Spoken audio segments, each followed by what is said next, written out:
Buonasera a tutti ragazzi, con una immensa gioia voglio presentarvi la nostra nuova auto elettrica, la prima auto elettrica di Marco Elettrico, davvero una gioia indescrivibile. Voglio presentarvela un pochino insieme a voi, l'ho già guidata più di una settimana, volevo sentire un pochino di più il polso della situazione e vengo a presentarvi la nostra Corsa E.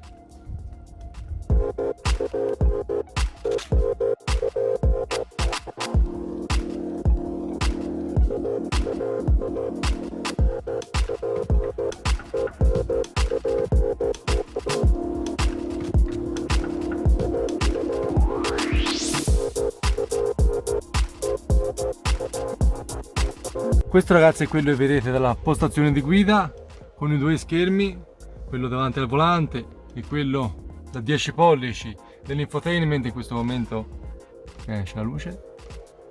Ho messo con la visuale dei flussi di carica e di scarica della corrente.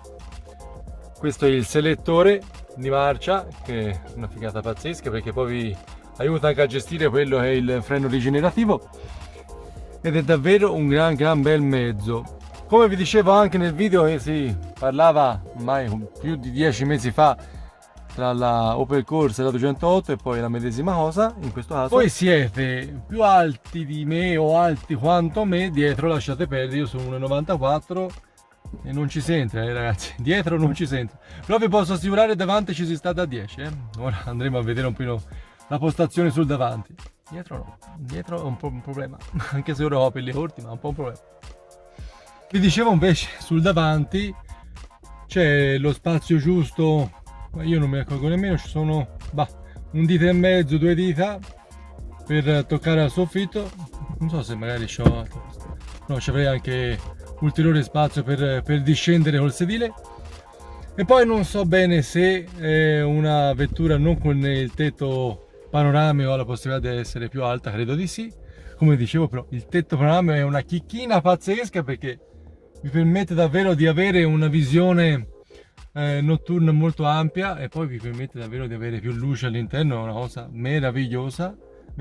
Poi qua giù questa è la tendina, eventualmente si potrebbe aiutare, ma chi lo comprava a fare se l'aiuta. Ed è davvero meraviglioso.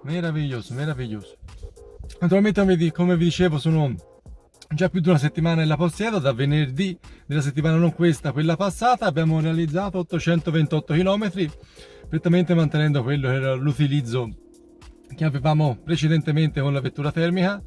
E non c'è paragone ragazzi, in cui non si riesce a tornare indietro perché le performance che ha, infatti questa macchina io la mando praticamente sempre in eco, però quando mi capita di fare un sorpasso rapido in sport sembra da essere lanciati con una fionda, è una cosa meravigliosa.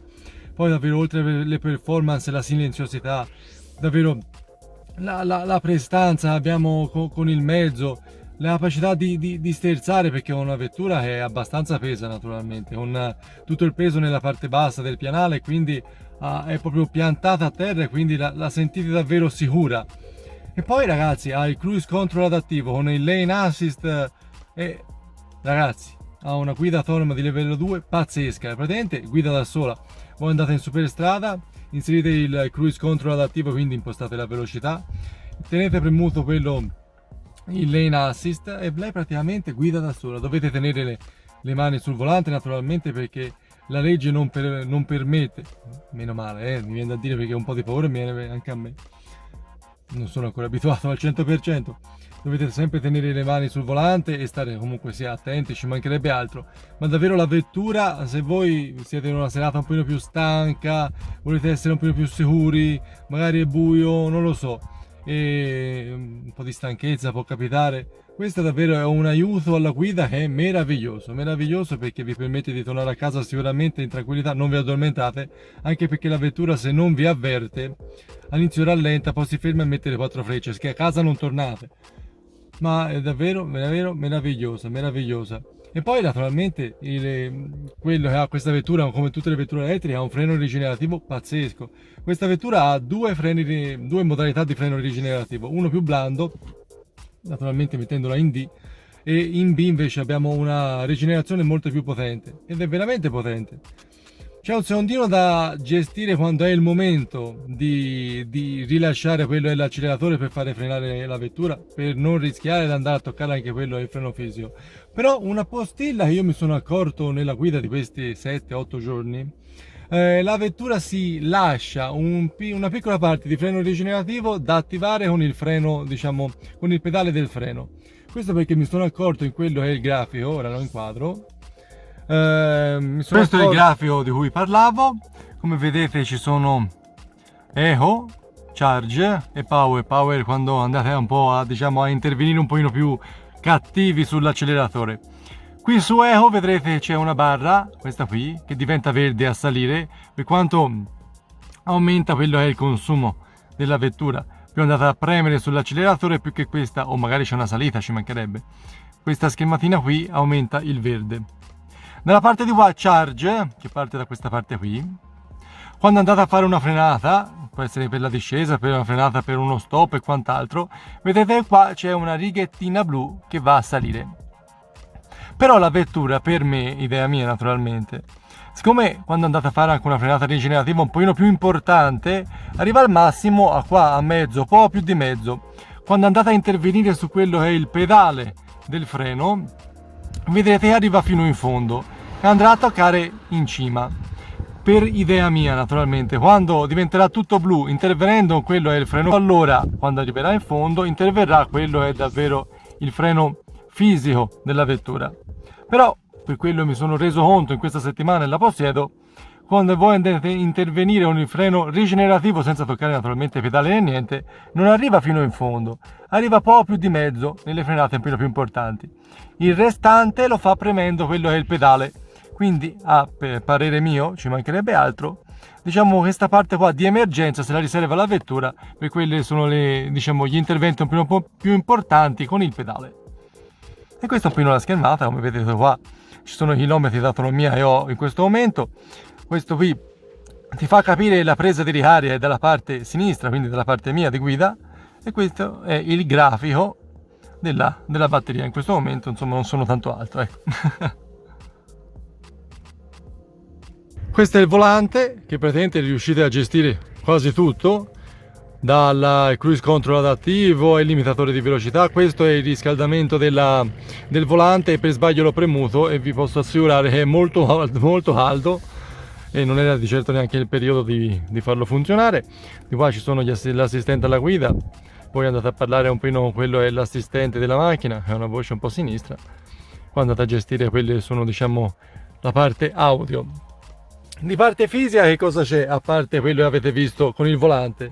Vi sono questi pulsanti qua in cui potete gestire qui l'elenco delle stazioni radio, il navigatore, il telefono naturalmente lo gestisce wireless attaccato al Bluetooth al vostro cellulare. Qui vedete la grafica dei consumi, le applicazioni, diciamo una volta andate ad attaccare il cellulare alla vettura con la USB Android Auto, e poi le impostazioni un po' della macchina. Queste sono le impostazioni e i pulsanti fisici della vettura, e non sono poi tantissimi, il resto lo gestite tutto con lo schermo.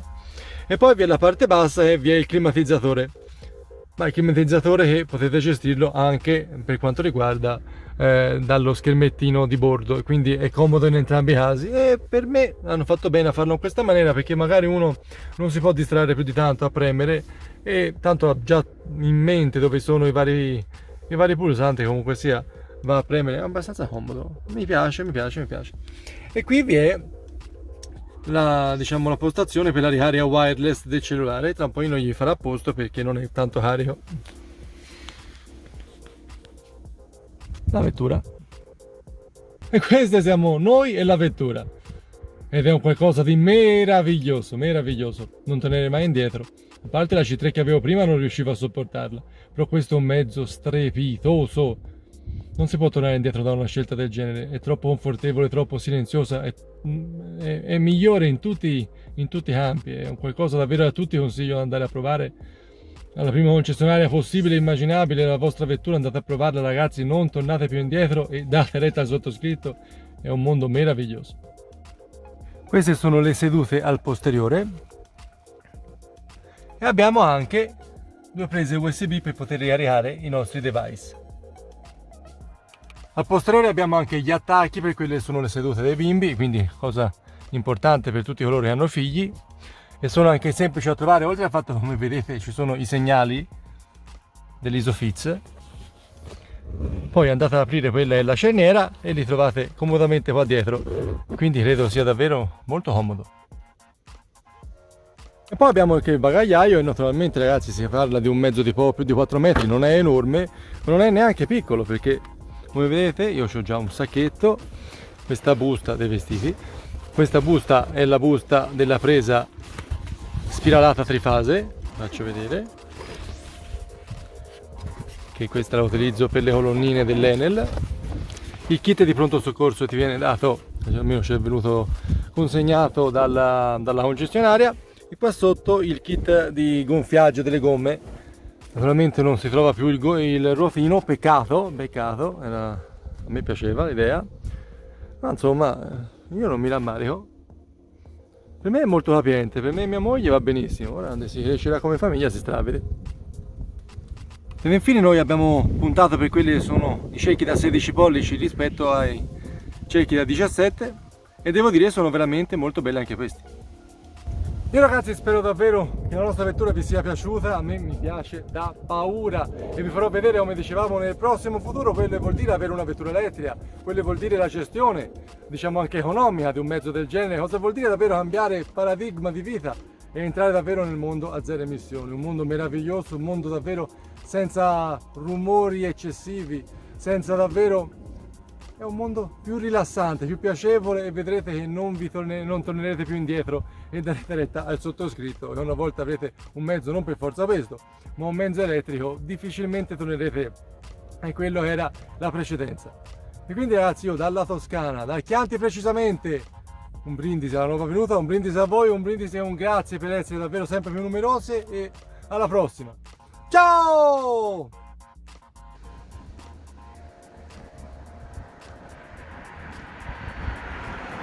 Iscrivetevi!